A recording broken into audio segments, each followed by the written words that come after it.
जम्मू कश्मीर विधानसभा में थी, अब 114 सीटें हुई है। पहले 2 नॉमिनेटेड मेंबर हुआ करते थे, अब 5 नॉमिनेटेड मेंबर मान्यवर इसमें होंगे।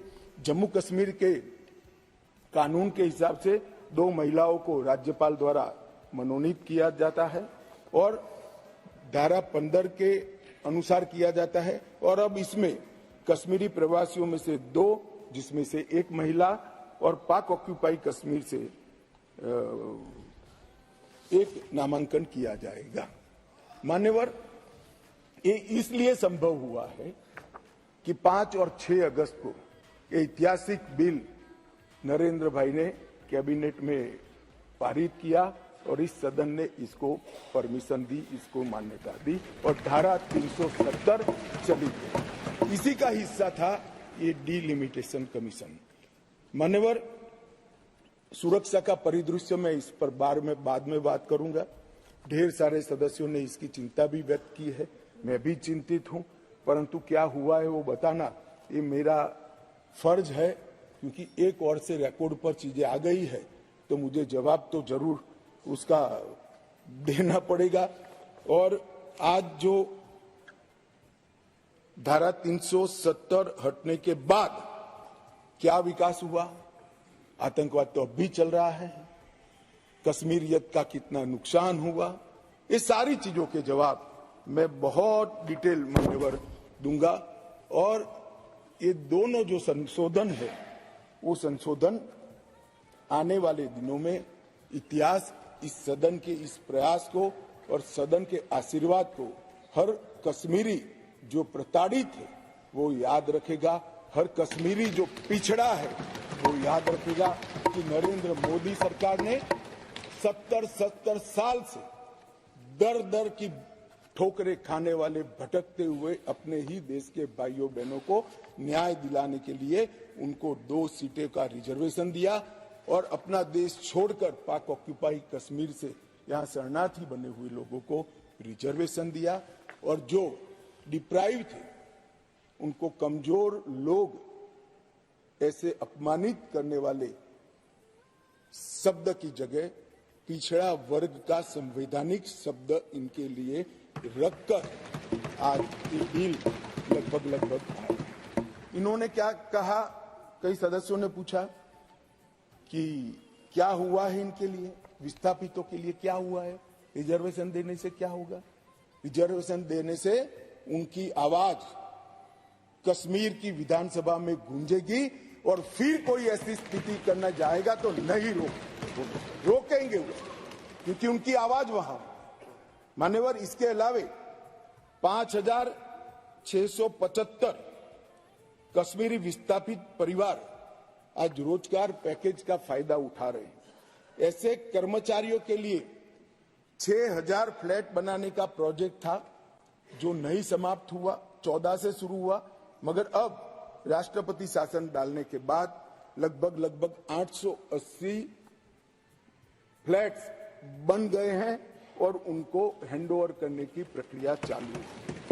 इनकी ऑनलाइन शिकायत लेकर इसके निवारण का पोर्टल भी मान्यवर शुरू कर दिया गया है। और एक बहुत महत्वपूर्ण कानून, जो लोग कहते हैं, मैं कश्मीर के जो सांसद बैठे हैं उनको विशेष रूप से कहना चाहता हूं, क्या हुआ जो कहते हैं इनको बताना चाहता हूं। मान्यवर, जब आतंकवाद चालू हुआ, निशाना बनाकर सबको भगाना शुरू हुआ, घड़ियाली आंसू बहाने वाले तो मैंने बहुत देखे, शब्दों से अच्छे तरीके से सांत्वना देने वाले मैंने बहुत नेता देखे हैं, मगर नरेंद्र मोदी एकमात्र व्यक्ति ऐसा है जिन्होंने इनके आंसू साथ अर्थ में पोंछने का काम किया।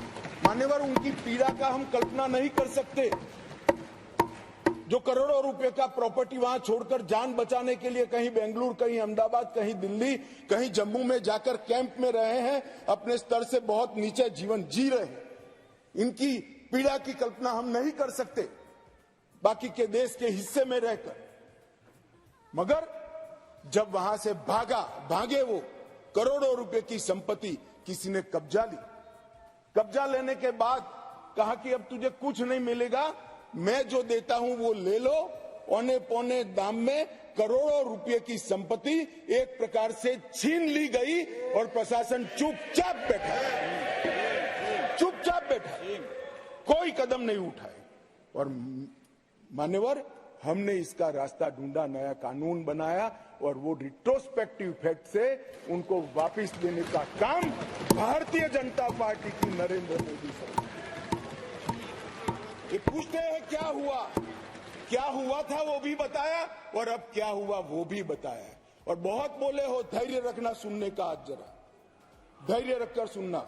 और मेरा निवेदन है, जितने बैठे हैं कम ही बैठे हैं, चले न जाए। मान्यवर,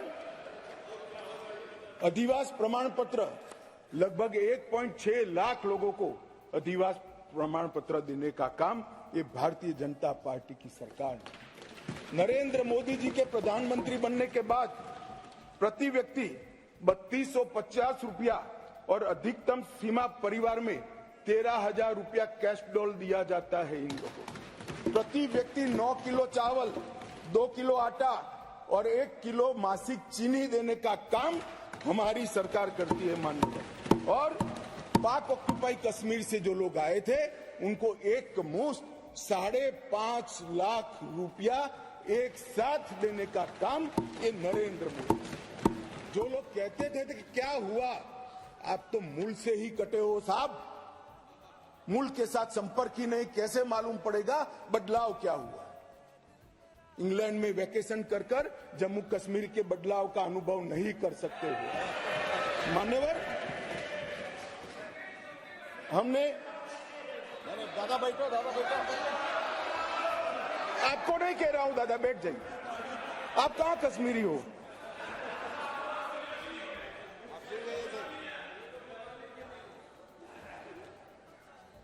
मान्यवर, एक बैकवर्ड क्लास कमीशन बनाया गया, बहुत सहभागिता का अप्रोच बैकवर्ड क्लास कमीशन ने लिया। हितधारकों के साथ कई दौर का बैठक के किया, 198 प्रतिनिधिमंडल और 16,000 लोगों को की सुनवाई हुई।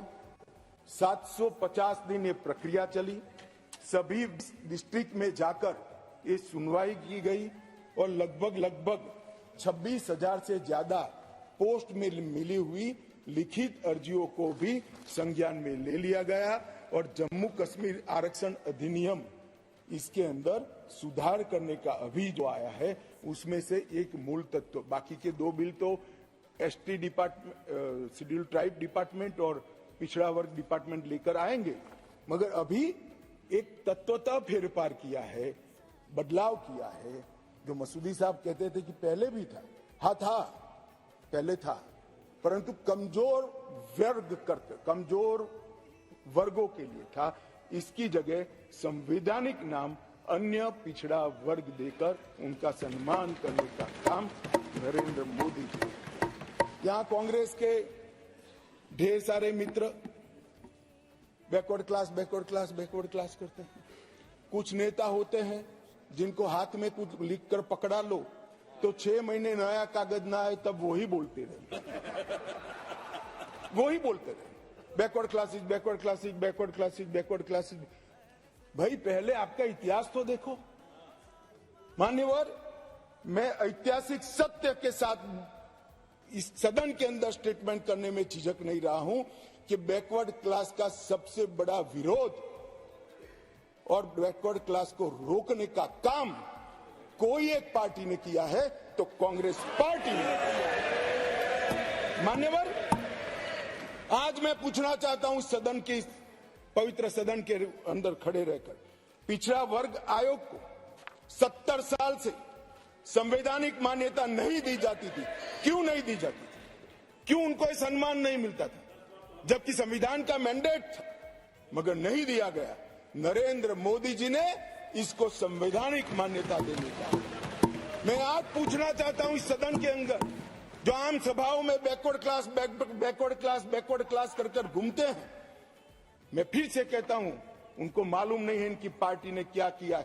किसने काका साहेब कालेकर कमीशन का रिपोर्ट रोक कर रखा, वो जवाब होना चाहिए, देश की जनता को मालूम पड़ना चाहिए। मंडल कमीशन के रिपोर्ट तक जब तक वो सत्ता के बाहर नहीं गए तब तक लागू नहीं हुआ, और बाद में लागू हुआ भी तो विपक्ष के नेता के नाते स्वर्गीय राजीव गांधी ने इसका विरोध किया, मान्यवर विरोध किया। और आज